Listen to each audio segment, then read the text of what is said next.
So we get to a point then in therapy where we want to work with our patients with something called exposure. What does exposure mean to you? It's interesting.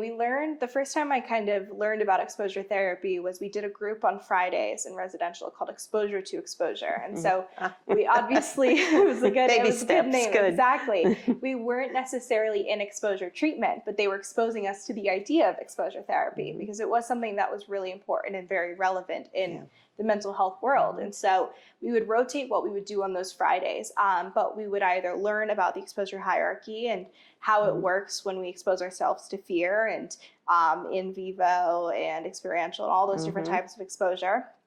We would also do this thing called vulnerability group where we would all sit and choose something to share that was really vulnerable that we hadn't shared previously. And so it was building that muscle of possibly facing rejection, saying these things that maybe wouldn't be accepted so easily.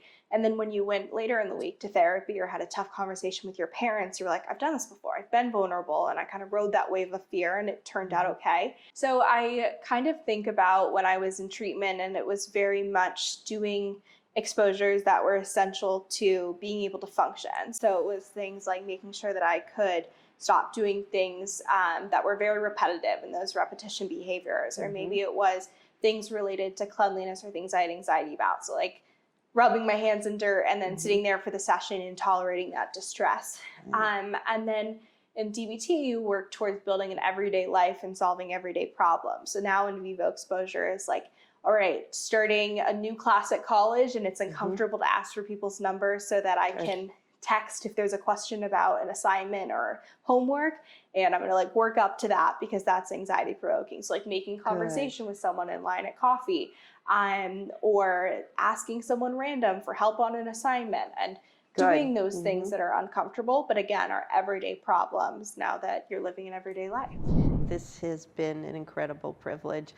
I want to see where you go, and I'm hoping you go into mental health in some way because, wow, I would just love to see what you're going to be doing 10 years from now, and you know, as much as every year I'll be following you now.